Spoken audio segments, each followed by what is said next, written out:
Assalamualaikum warahmatullahi Assalamualaikum warahmatullahi wabarakatuh. wabarakatuh.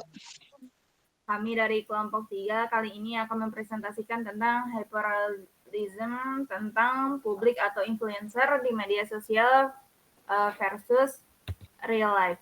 Di sini ada anggota tim, yaitu ada saya sendiri Alia Amalia dengan NIM 23080. Selanjutnya. Saya Putra Anggraini dengan NIM 2300430. Saya Raifa Ayu Putriana dengan NIM 2310405. Saya Salsabila Syahla dengan NIM 2306886. Saya Aisyah Silva Maharani dengan NIM 2310468. Saya Widi Febrianti dengan NIM 2301524. Pertama-tama presentasi akan dimulai oleh Widi. Oke, pertama-tama saya akan menjelaskan apa itu hyperrealism. Hyperrealism atau hyperrealitas adalah kondisi di mana orang kesulitan membedakan mana yang nyata dan mana yang hanya ilusi atau simulasi. Ini terjadi ketika hal-hal buatan seperti media, iklan, atau teknologi terlihat begitu nyata sehingga terasa lebih nyata daripada kenyataan itu sendiri. Terus konsep hyperrealism ini pertama kali dijelaskan oleh filsuf Prancis yaitu Jean-Paul Drilard pada tahun 1980-an. Dia mengatakan bahwa di zaman modern ini kita sering melihat dunia melalui gambar, video, dan informasi dari media. Hal-hal ini menciptakan versi realitas yang tampak sempurna, padahal sebenarnya hanya tiruan. Misalnya, di media sosial kita sering melihat kehidupan yang tampak ideal, padahal kenyataannya mungkin berbeda. Nah, lalu mengapa hyperrealism ini muncul? Hyperrealitas muncul karena kemajuan teknologi dan media yang membuat dunia buatan menjadi sangat menarik dan terlihat seperti kenyataan. Orang itu jadi lebih tertarik pada versi tiruan dibandingkan dengan kenyataan yang sebenarnya. Jadi intinya hyperreality atau hyperrealism ini adalah ilusi atau tiruan yang terasa lebih nyata dan lebih penting daripada realitas yang sesungguhnya. Mungkin itu saja dari saya. Selanjutnya akan dilanjutkan oleh Saudari Reifa. Penemu hiperrealitas itu, seperti yang telah dijelaskan sebelumnya, Jean-Paul Drilard memperkenalkan konsep hiperrealitas sebagai lanjutan dari ide yang diungkapkan oleh Marshall McLuhan. Nah, dia ini ngejelasin kalau di zaman sekarang ini, media dan teknologi menciptakan gambar yang seringkali dianggap lebih nyata daripada kenyataan itu sendiri. Nah, hal itu tuh bisa ngebuat orang-orang jadi bingung gitu. Jadi, mana sih yang sebenarnya yang nyata dan yang bukan? Mana sih yang asli dan mana sih yang palsu? Nah, next.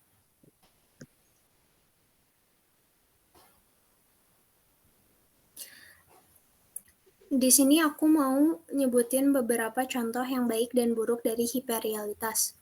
Untuk contoh baiknya, Jen berpendapat bahwa Disneyland merupakan gambaran sempurna dari hiperrealitas, di mana orang bisa berbahagia dan terlepas dari kenyataan sehari-hari yang melelahkan. Jadi intinya Disneyland itu bisa jadi tempat escape atau healing dari kehidupan nyata gitu ya. Next.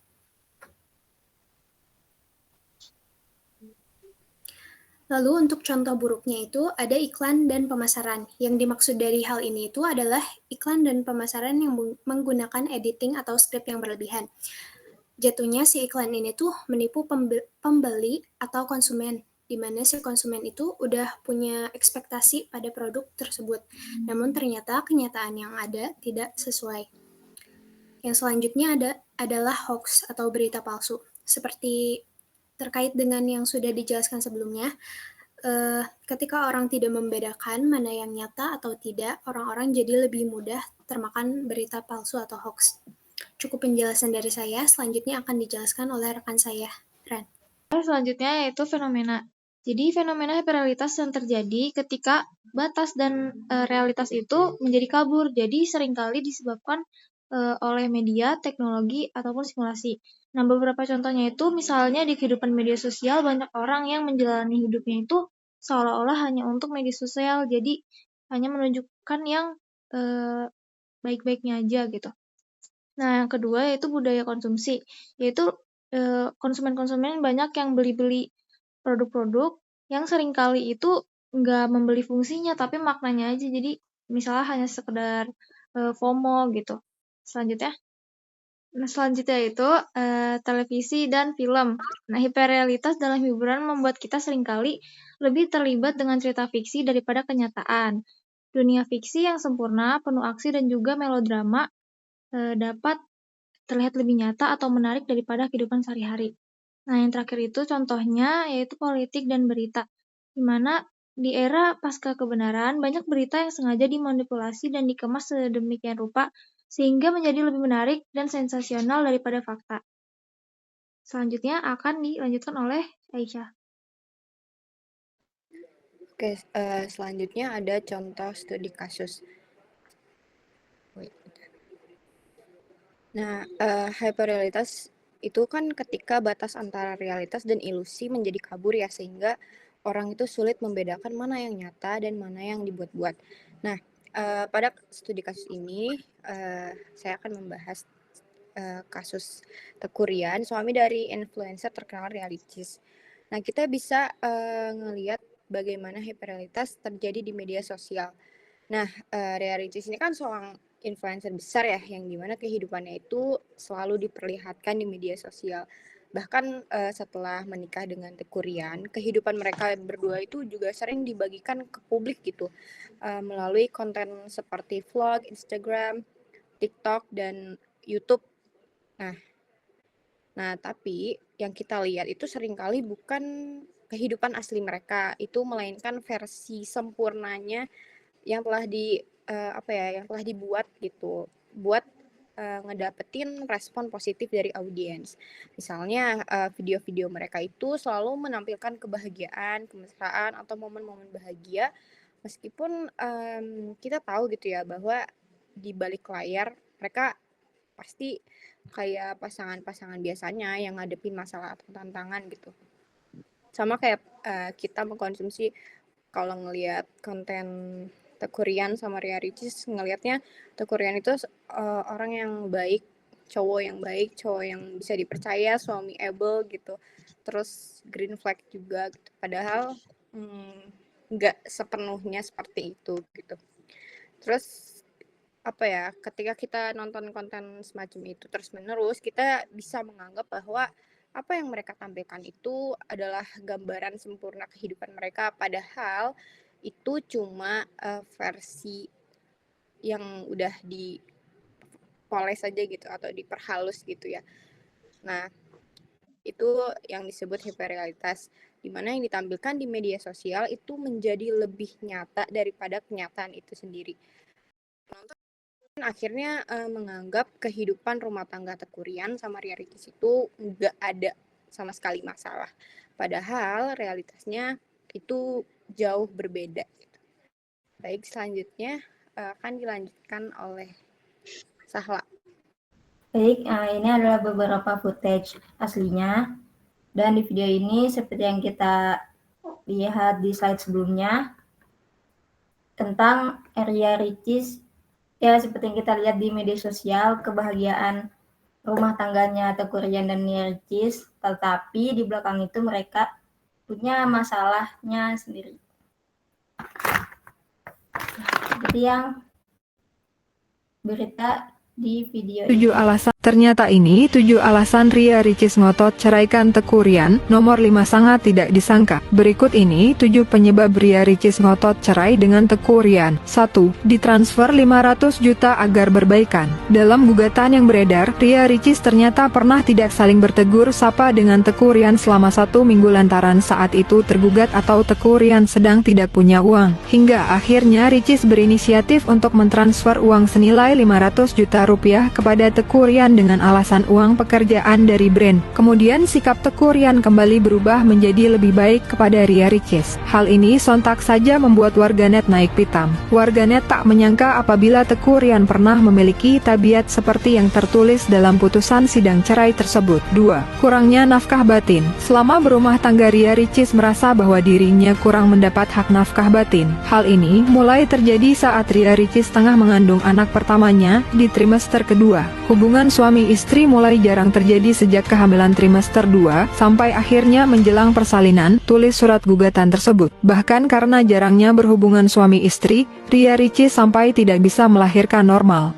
3. Puncak perselisihan. Puncak perselisihan antara Ria Ricis yakni terjadi pada 30 November 2023. Saat itu, Teuku Rian memilih pergi dari rumah Ria Ricis yang ia tempat semenjak keduanya menikah. 4. Semua barang ikut dibawa. Pada 30 November 2023 itu ternyata Ria Ricis baru saja menyelesaikan syuting film di Yogyakarta. Namun saat pulang ke Jakarta, Ria Ricis mendapati barang-barang Teuku Rian sudah tidak ada lagi di rumahnya di kawasan Kebagusan. Setelah dikonfirmasi ke asisten rumah tangga, ternyata Teuku Rian sudah memindahkan barang-barangnya ke rumah Gria Harmony. Sementara tidak ada konfirmasi dan komunikasi di antara Ria Ricis dan Teuku Rian. Hal ini membuat Ria Ricis bergiliran bahwa Teuku Rian sengaja memisahkan diri dengan pindah ke rumah di Gria Harmony. 5. Ucapan Teuku Rian tak sesuai kenyataan. Setelah mediasi di Pengadilan Agama Jakarta Selatan, Teuku Rian mengaku bahwa dirinya ingin rujuk dengan Ria Ricis. Namun faktanya sikap Teuku Rian tidak mencerminkan bahwa ia ingin rujuk. 6.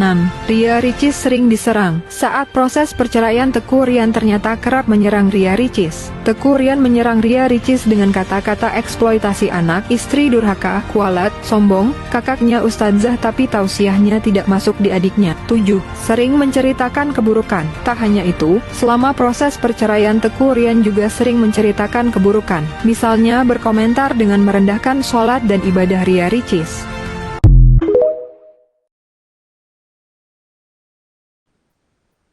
Selanjutnya akan dijelaskan oleh Alia. Jadi kesimpulan dari hiperrealitas adalah di mana sebuah keadaan individu ataupun masing-masing tidak bisa membedakan antara kenyataan sama fantasi atau kehidupan nyata sama kehidupan dunia maya yang tadi udah dicontohin sama teman-teman saya. Contohnya yang kayak Teuku Rian sama Ria Ricis kan, misalkan kalau yang dampaknya positif mungkin bisa menciptakan ide-ide baru, tapi kalau misalkan yang dampak buruknya bisa mengakibatkan hoax atau berita-berita yang sebenarnya itu bukan asli, atau juga kita mikirnya kayak oh enak ya begini-begini tapi aslinya bukan. Jadi contoh yang bisa kita ambil dari sosial hiperrealitas sendiri yang kita lihat dalam kehidupan sehari-hari, contohnya itu kayak media sosial Instagram. Kayak contohnya dia hidupnya mewah di Instagram, kayak oh dia kesini enak banget gitu, tapi aslinya bukan kayak gitu. Jadi kita nganggepnya terlalu yang berlebihan gitu, nggak bisa ngebedain mana yang asli mana yang enggak. Terima kasih, segitu saja. Mohon maaf apabila ada kekurangan maupun kesalahan. Kami pamit undur diri. Wassalamualaikum warahmatullahi wabarakatuh. Assalamualaikum warahmatullahi wabarakatuh.